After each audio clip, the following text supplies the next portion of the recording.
سلام تخاتاتي سون ميديا بزوزلهم سلامكم يبزع حندك اسكنتس ايرترا ونتكم من تايمرس عندنا بالكو اقداس حبريتا خبرات تخاتاتي كمزي ابسد تريوان لهم اب محبراوي تيك توك تنطفو كلاتكم ايرتراويان بزقاتامي ابزوزلهم سلامكم يبزع اقداس حبريتا قال يحوات نزاسب زيا تفلطوا أدراشا تقمطلو هاجر كتما بقولتوف تصحفنا أبطالاتي واتساب كمها أمسنجر بحقن حقاونتن كنحزو سلازدلنا ينوم اللومو بحقن حقاونتن كنحزو نزاسب زيا شما بوا أدراشا أبي كتما هاجر تقمطلو كله سودودنا يبللو قدسات إيرتراويان بحقن حقاونتن قدايا خنحزو مخانا يبللو كان كم توساخي خمسة حبرون مالتيو عيشا ناتبهال لوتوري لوتر عيشا ناتبهال أبتقراي زود قانو دارقا كلاتهم تقارو أرقام توافيرو مالو زغل تشحن حموشميتن بر تشحن حموشميتن بر كفيلكا جزا مكينة قال نابولو مالتي أزو محبراو ميديا حدا جزي يسمعهم يحلف والكلهم يسمعهم إذا سبزيا عيشا جيرانيرا ناودا تصحات هذا نجر كنقرأكم إيرتراوي أكثر تخلت السبات إيرتراويا زقرصكم مالو أسماتكم زرزرانو عيشا قريبكم سجمير لن قرصو أيت قرصو نعخاتكم يملكات جن نقول لإيرتراوي من سي بحلفي أب تيك توك نطفو أقداس حبريتا تحبركم مالتي أزي أب تقرأي عيشان داتبهار زقبر كلتشان حموشميتن دحار حادو قلعا يمتو ويكا قشي يمتو عبسبا يمتو ديبابو يقربو كمو دستي يقربو قلا يقربو سبات كوفيدوم قلا تأكيبوم تعذبت مالتيوم دحار رأي وزو قلعا ويكا رأي وزا سبيتي رأي وزسباي والحد حزن بلو مالتي كمزي جيروم والحد حزن له يدو خيدو خوص ايبلو اوكي ابزي ابس يحمد لهم اتي ابو زلو قصري انت غلطت 100 ورقه ديو 300 ورقه ديو 400 ورقه ديو 500 ورقه ديو حاده قصري تتوقعوا لتشعن 500 اتزوصحو او خلو ربنا نغير مسو ديل غوريو مسو وعل غوريو نتزوص حسب تافلتي قالوا لان تايلاتكم نودي بصحيو يلات عاد مدانا غيرها يوتيوبر አለው ናይ ብልጽግና አዲስ አበባ ሆይኑ ዘጓሃረላ ዝነበረ 10 ተከልተሰባት ከ2500 ካብ ከምዛ ዓይነት ቁማር ሞኻዝ ጥቕሙን ዘይጥቕሙን ክጻወቱኩም ቁማር ማለት እዩ ቁማር እቲ ኩሉ ኣብኡ ዘሎ ራእይዎ ቆልዓ ብለኹም ደቂ ገርህ ልበኻ ራእይዎ ዝቆልዓ ወላ ሓደ ዝሓዞ ወረቐት የለን ገለ የብሉ ሕጂ ከነብላይና ከነውድቃይና ብለኹም ድሓር ኢድዩቶ ዋው ክንዚያ ቁጥር ወፂ ኣብለኹም እቲ ኣብኡ ዘሎ ሓደ ቁፅሪ تتفضلوا زلكم مالتي نزيا فليتكم توم إيرتراويان تدليكم جنزوكم تدليكم نفسكم تدليكم كدامكم تدليكم جزاكم هابو زيا نتوم قناعات مالتي نتوم قالوا صقم يلن تغارو زعباز ጉዳይ نتغارو يملكت نتوم بزي فلات ابزي تفضو قلاي تحمسو زلهم ግን انا ودكم الله زيا ميتي كاميتم ميتين حدن كميتي بقربا زرخبنا حبريتا زي كونس ميتي كميتي قوم يمجدون نعابت حوان ودي بيت حويلات ودي بيت حو حدا مدانا غير قالو اديس ابا يوتيوبر ودي بيت حو دايتهم كل 10 تقلت ايرتراويان عند حردا خابتهم امن زدارابي عند حردا نيركم صقم زلو يكونن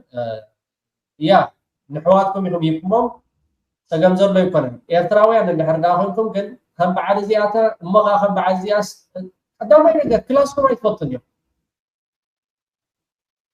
أنا نايزيا زربا زيا سديدوم لي أبز خصم عيدليني أبز خصم عيدليني حزب إيرترا صوري سنلبونا خمغا شوا حبرة السب سنزخونه كم زعينة ود كم زعينة زربا سمع عيدلني أبزناتي ميديا قل تجدي صوم عبيت سبات يوم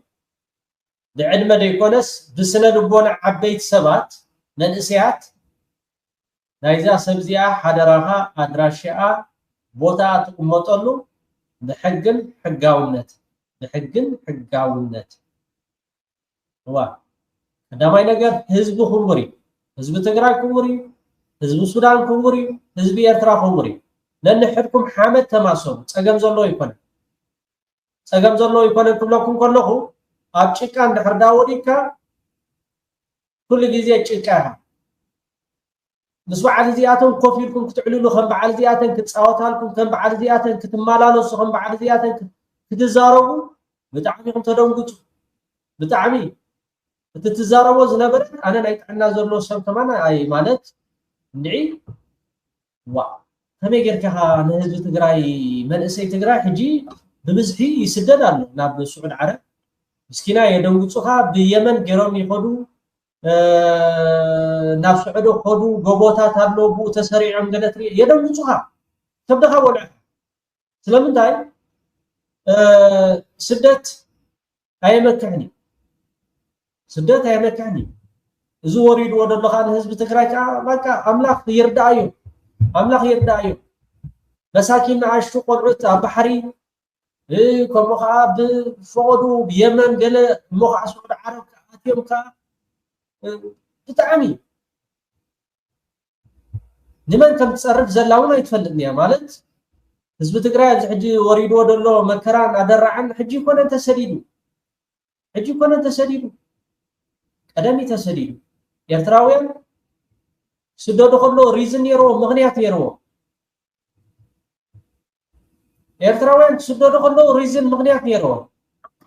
عالم حقوق هباتنا معسكرات اب اثيوبيا تخفيتو منسي ኤርትራ نخفلس منسي ኤርትራ نخيسرح منسي ኤርትራ زخونه ነገራት نخيقبر عالم اجيداتنا عالم نصيلاتنا امبر حد ኤርትራዊ ካብታ ምንጩ ተሃገሩ አንስ በቃ ስደት ይሉ ሐሲቦ ይፈልጥን ኣብ ገጠር ይኹን ኣብ ከተማ ኣብ ዓዲ ይኹን ኣብ ዝተፈላልየ ቦታታት ከም ኤርትራ ዝጥዕም የለን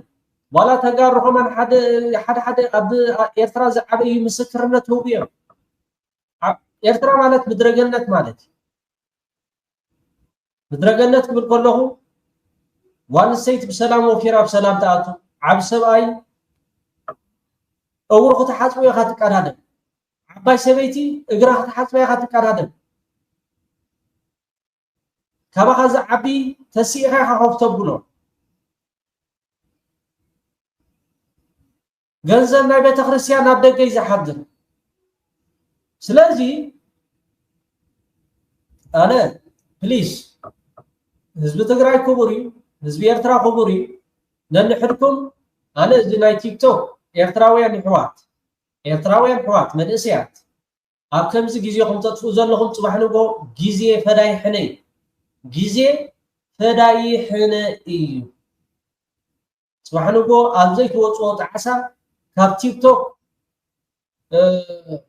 10 ሰዓት 6 ሰዓት 5 ሰዓት ካብ ምግባር ሓንቲ ነገር ንህይወትኩም ክትቅይር ትኽእል ሰዓት ተማሂርኩም መፂኹም 2 ሰዓት ተማሂርኩም መፂኹም 3 ሰዓት ዲግሪ ክሰቕሩ ትኽእሉ ኣብ ዝለዓለ ደረጃ ናይ ሞያ ክትሕዙ ትኽእሉ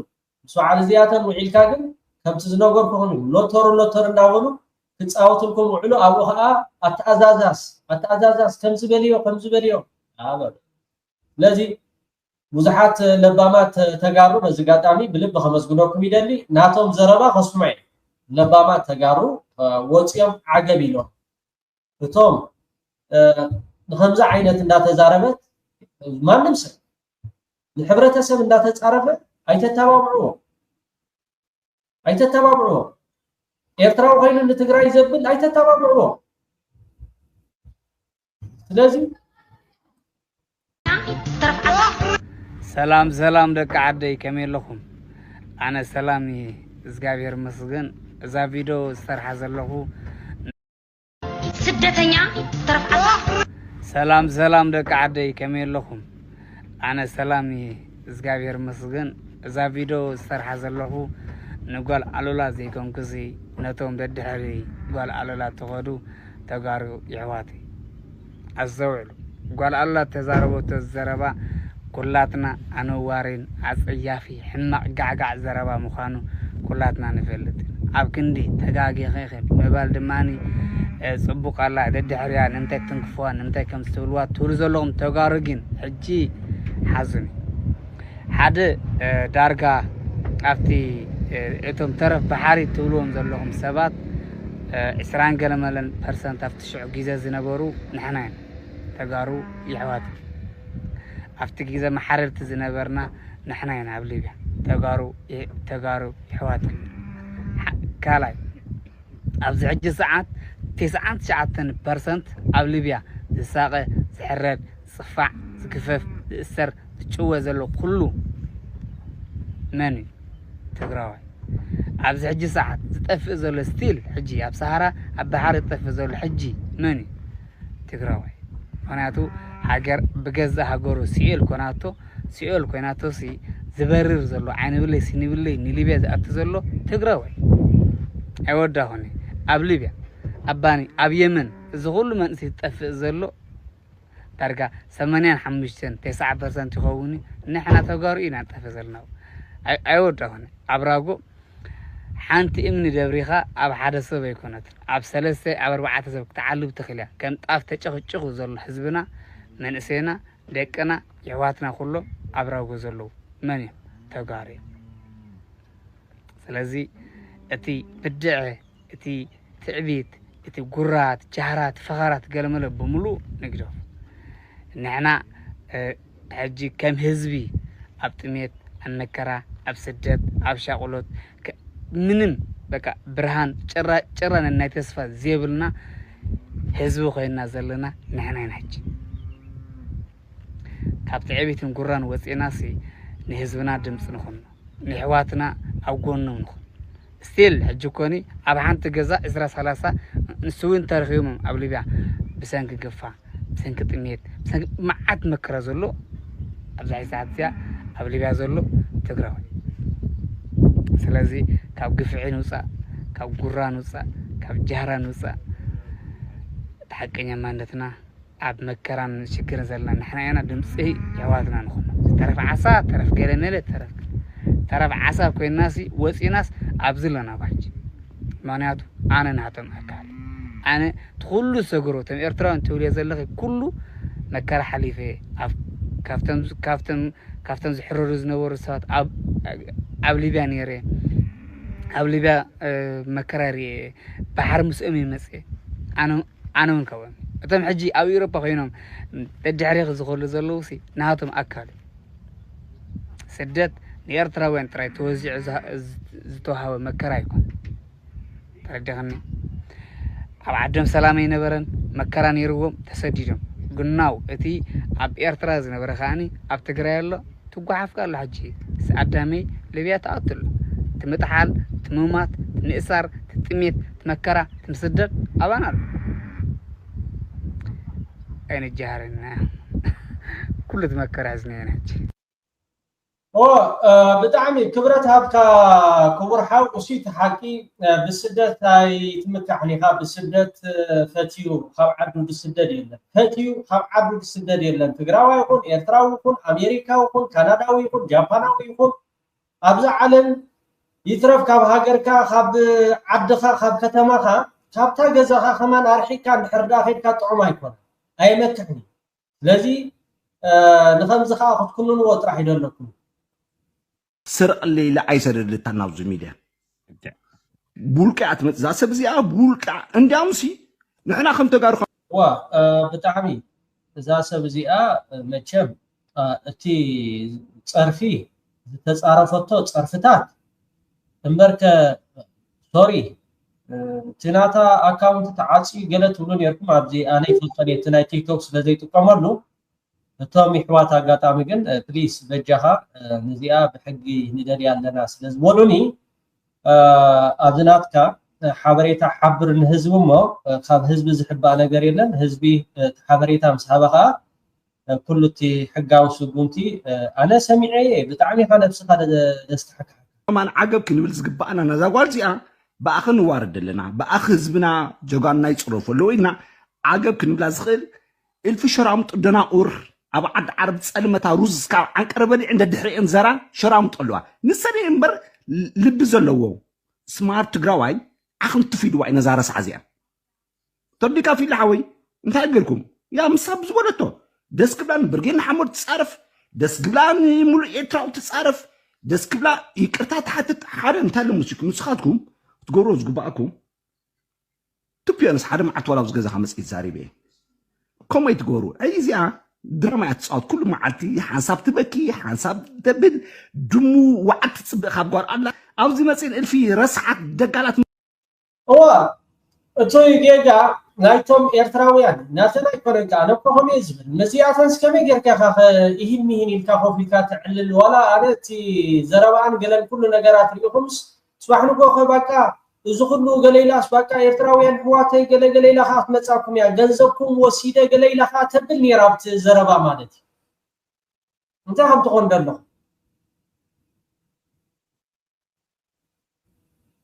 ያ ሓቂስ ትግራዋይ መፅን ከምዚ ክንዕፅዋ ኢና ገለንታት ግደ ኣበይ ዓቕሚ ኣለወን ቲክቶክ ትዕፁ ተለኻ ተርዲካ ኣሎ ይጥየቃይ ትምህርቲ ይሓትት እዩ ሪፖርት ትገብር ካልኣይ ነገር ከዓ ኢንካም ይሓትት እዩ ጊፍተር ዲኻ እንታይ ዓይነት ተፅዕኖ ትፈጥር ገለንታት ገለ ይሓትካይ ማንም ሲኢላ 700 ፍሎወር ሒዛ ናይ መዳም ቅመም መፅኣስ ሪፖርት ጌራት ካይትዕፆ ፈሪኻ ንሕና ሲ ሕሰቦ እሞ እዚ ኩሉ ፀልፊ መቸም ሰሚዕካ ኢኻ ተረፍ ዓሳዶ ተረፍ ገዶ ከምዚ ዶ ኩሉ ኢላትና እዚ ኩሉ ግን ኣብ ልብና ጌርና ሕማቕ ነገር ካብ ኣፍና ከይስዕረና ዓቕልና ገበርና ስምዒትና ሓቢና ትሚልና እምበር ሪኻ ትማል ተጋሩ ኣብ የመን ስዑድ ዓረብ ተጋጢሞም ብሓናቕ ተገብሎ ከሎ ንሕና ዝገጠ መፂና ኣይላገፅና ኣለዎምን ብተግባር ግን ንዓ ሓቂቕና ኣጠንቅቆም ንዓ ክከላኸሉ ዝመፁ ሰባት ኣለዎ እውን ክንድምሶም ምዃና ጣይ ንገርም እዋ ሕጂ እንታይ ሙዚቃ ፊል ሓወይ ኣነ ደንቆሮ ትግራዋይ ይኹንኩን ኣነ ስማርት ትግራዋይ ሓንቲ ረሳሕ ሸርሙጣ ጁባቕ ትመልእ እንዳሰሓቕት እንዳበኸየት መፅኣት ትሰርቕ ካብ ዝገርመካ ከዓ እንታይ ሙዚቃ ኣብ ቀዳማይ ዓለም ዝቕመጥ ትግራዋይ ኣይስረቕን እዩ ኣበይ ደኣ ፈዛዛት ኣለዎ ዓዲ ዓረብ ዝነብራ ክሽነ ናይ ዓዲ ዓረብ እንዳበለወላ ሓንሳብ ዕጫ ትብለካ ሓንሳብ ገለ ትብለካ ንዕና ትፃወተለን ካብ ዝገርመካ ሕጂ መፅኡ ናይ ተረዲካ ብዘይርድት ዋ ዞም ኤርትራንሲ ዋይ ምዕፅዮማ እንታይ ስለ ዝገበረት እያ እንታይ ኣካይዳ ከመይ እዩ ንዓ ክፀርፈኩም ህዝቢ ትግራይ ፅረፍለ ይበላ ተረዲካ ብራዘረይ ክትልምን ህዝቢ ትግራይ ለምንለ ይበላን ጊፍቲ ክትጫወት ህዝቢ ትግራይ ጊፍቲ ለምንለ ይበላን እዛ ሰብ እዚኣ ብውልቃ እያ መፅያ ሕማቅ ትገብር ብውልቃ ክሳራ ሒዝኩም ሸቐቕ ኣበልዋ ጉዳይና ኣይኮነን ነዚኣ ነዛ ረሳሕ ሞንክ እዚኣ ተወኪለ ክመፅአ ተወኪለ ገለንታት ኣቦና ሁኔ ዋላ ሓንቲ የምፃልኩም ኣነ በዘጋጣሚ ብቕዓት ኣለኩም ተወዲካ ከምዚ እንታይ ኣሎ ሙሲካ ሓንቲ ነገር ክነግርዎ ዝኽእል ህዝቢ ትግራይ ኣይተንክፍዎ ብውልቃ ኣካውንት ኣብ ምዕፃብ ገዲፍኩም ኢለኩም ኣለኹ ሸቐቕ ኣቢልኩም ክትህልዋ ቴንክ ዩ እዚ ትግራዋይ ዝዛረቦ ዘሎ ዘረባ ብጣዕሚ ለባን እቶም ይሕዋት ኤርትራውያን እውን ኣብ ቲክቶክ ዲማ ማሕበራዊ ሚድያ ትነጥፉ ወላ ሓደ ንስኻትኩም ንህዝቢ ኤርትራ ፀሪፋ ኣይፀሪፋ ዝነግቦ ነገር የለን ንሕግን ሕጋውነት መሰረት ኢኻ ትሕዞ ዝኾነ ነገር ንሕግን ሕጋውነት ሓደ መፅኡ ትግራዋይ ስለ ዝፀረፈ ንህዝቢ ኤርትራ ንህዝቢ ትግራይ ክፀርፎ ይብል ሓደ ሱዳናዊ መፅኡ ንህዝቢ ኤርትራ ስለ ዝፀረፈ ንህዝቢ ሱዳን ክፀርፎ ይብልካ እዚ ኸ ኩላትና ክንገብሮ ዘለና እዩ ሓደ መፅኡ ዓብድል ዒሉ ዞባ ልዒሉ ስለ ዝተፃረፈ ነቲ ዞባ አንጻሩ ክፀርፍ ወይ ዓዱ ክፀርፍ ኣይኮንካ ይትረፍ ንስድራ ቤቶም ከማን ኣይውክሉን እዮም ንስድራ ቤቶም ከማን ኣይውክሉን እዮም እዞም ሰባት እዚኣቶም ንነፍሶም ጥራሕን ዝውክሉ እዛ ሰብ እዚኣ ንነፍሳ ጥራሓ ትውክላ እምበር ንህዝቢ ትግራይ ትውክሎን እያ ንስድራ ቤታ ከማን ኣይትውክሎም ንሳትን ዓቕሚ ኣዳም ስለ ዝኣኸለት ዓባይ ስለ ዝኾነት ካብ 18 ንላዕሊ ከዓ ብሕግን ሕጋውነትን ትሕዞ ማለት እዩ ቶም ኤርትራውያን መንእሰያት ይሕዋተይ ደቂ ኣንስትዮ ደቂ ተባዕትዮ ሓንቲ ትግራዊ ፀሪፋትና ኢልኩም ንህዝቢ ትግራይ ንህዝቢ ምሓራ ንህዝቢ ኤርትራ ገለ ከምዚታት ኣልማማ ከምዚታት ክትጎልፎ ክትክእሉ ኣለኩም ከምኡ ገይሮም ኣብ ጭቃ ወሪዶም ንሶም ከዓ ፅባሕ ንጎን ድሕር ዳኣ ከሲሶምዎ ብከምኡ ጉዳይ ቁንዓት ኣለዎ ማለት እዩ ቁንዓት ኣሎ ኣነ ንህዝቢ ሱዳን ዝፀርፍ ኣብ ጎን ንህዝቢ ኤርትራዊ ኮይኑ ንህዝቢ ሱዳን ዝፀርፍ እንድሕር ዳኣ ኮይኑ ኣይከላኸሉልን እየ ኤርትራዊ ኮይኑ ንህዝቢ ትግራይ ዝፀርፍ ኣይከላኸሉልን እየ ስለዚ ተኽኢልካ ዓገብ ትብሎ ተኽኢልካ ከዓ ጀማልካ ሓሊኻ ትምካ ከፅብቕ ክዳን ይብኩም ንሓደ ሕማቕ ዝገብር ግን ተጣቃዓሉ ከምዚኦም ለባማት ክልተ ተጋሩ ክሰምዕዎም ፀኒሖም ፅቡቕ ሓቂ እሳ ተፃሪፋ ኢልኩም ንህዝቢ ትግራይ ከይፀርፉ ብለኩም ኣሎ ሓቂ እዩ ንሳ ሚእቲ ሰማምዐ ከምቲ ኣቐድማ ኣቢሉ ክዛረቦ ፀኒሕካ ሕጂ ኮነ ንህዝቢ ትግራይ ተሰዲዱ ምስኣቶም ክስደድ ፀኒሕና ኢና ኢሉ ዋላ ኣብዪ ኣሕመድ ዝበሎ እውን ኣሎ ዋላ ኤልሳ ጭርሙን ባዕላ ዝበለቶ እውን ኣሎ ለናብቲ ኩናት ፀንኪሩሉ ዝነበረ እዋን ስለ ዝመፀት ፈሪሓትኒ ኤልሳይ ሰብሊ ክትሕግዝ እየ ኢሎም ኺላትኒ እንታይ ፀገምኪ እጅቲ ናታ ኣክሰንት ናይ ትግራይ ትግርኛ ትዛረብ ጓል መቐለ እያ እጂ ቨሪ ስትሮንግ ኣክሰንት ነይርዋ እጂ ላትኒ ነፂጎምኒ ካብቲ ዝነበርክዎ ገዛ ወፂ መኸይድ የብለይን ትብለኒ ሕጂ ሕራይ እንታይ ሕግዘኪ ኢልያ እንታይ ይሓግዝኒ እንታይ ከም ዝገብር ኣይፈልጥኒ ድሓር ወረቓት ሪኤ ወረቓት ሪኤ ጠበቓ ረኺበ ገለ መልታት ወዲእላ ከይዳ ጊዜያዊ ገዛ ሂበያ ገለ ሕጂ ሰሊጥዋ ወረቐታት ተዋሂባ ዳሕራይ መዓልቲ ተመሊሳትኒ እንታይ ትብለኒ ኤልሳይ ከመስግነክ መፅኤ ትብለኒ ኣብቲ ሕማቅ ኩነታት ህዝብና ዝቀታተለሉ እሞ ኣነ ትግራዊቲ ሰብሲ ኣብ ሕማቅ ዝነበረሉ ግዜ ሓጊዝክኒ እዚሲ እንታይ ክብሉ ስምዒ ኢለያ ስኺ ሰቢኺ እቲ ኩናት ኣብ ዓድና ዘሎ ስኺ ጀመርክዮ ኣነ ጀመርክዎ ኣነ በቃ ሰብ ምዃንክ ጥራሕ እዩ ዝኣምን ምንም ኣክሳይ ትብሉ ስጋ ሕጂ ከም ሓፍተይ ኣሳ ሕጂ ኣብ ዝኾነ እዋን ገለ ሕጂ ገበል እንዲ ማለት ንሓንቲ ዘይ ኤርትራዊት ኢልካ እሞ ከዓ ተጠባቂ ሰብኣዊ መሰላት ኢልካ እናሰርሓኻ እዚ ብሕጊ ፍቑድ ኣይኮነን ሓደ ኤርትራዊ ኢሉ ኢድ ይህብ ሓደ ትግራዋይ ከዓ ትግራዋይ ኢሉ ኢድ ይህብ እሳ ግን ትግራዊት እንዳፈለጠት ብሽም ኤርትራዊት ኢላ ባዕላ ምስክርነት ትህቦ ዘላ እያ ስለዚ ኤርትራዊ ጥራሕ ኣይኮነን ኣብ ባሕሪ ዝጠሕል ነይሩ ከምቲ ዝበሎ ትግራዋይ ኤርትራዊ ጥራሕ ኣይኮነን እዚኣ ከዓ ሓንቲ ካብኦም ኣብዚ ናይ ትግራይ ኩነታት ዝነበረ ትግራይ ትብል ዝነበረት ሰብ እያ ትፈልጥዋ ኢኹም ኣብዪ ኣሕመድ እውን ባዕልኹም ኢሉኩም እዩ ኣብዪ ኣሕመድ እዚ ሁሉ ኣብ ባሕሪ ዝጠፍእ ዝነበረስ ኤርትራዊ ጥራሕ አይኮነም። ስደተኞች በሚመለከት የኤርትራ ስደተኞች ትግራይ ላይ ያሉት በሚል የሚነሳው ጉዳይ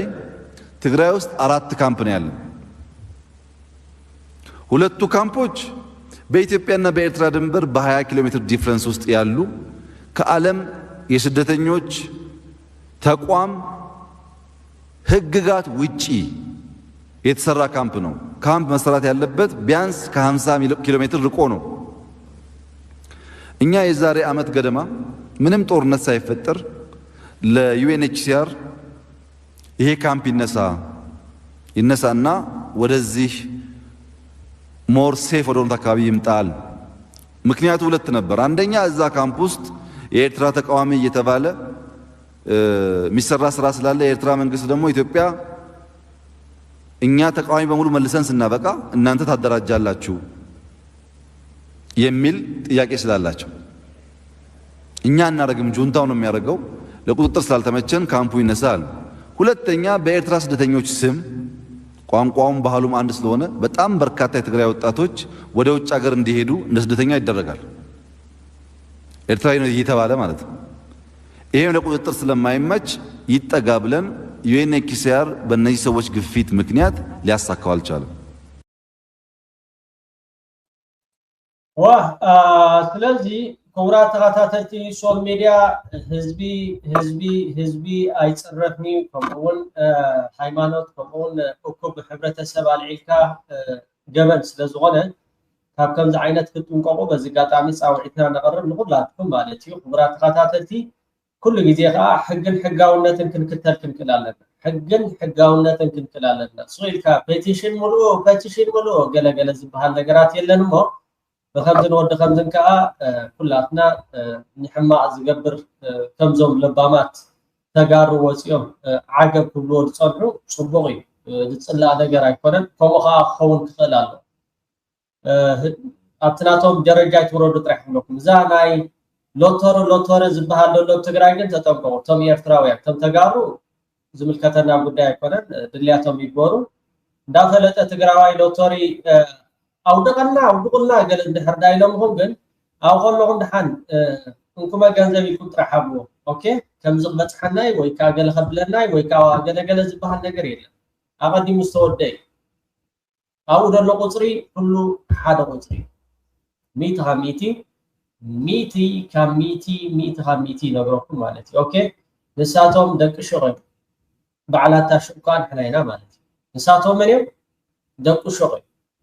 تشوكا بعلا حنينا لكم دلي مو سسناي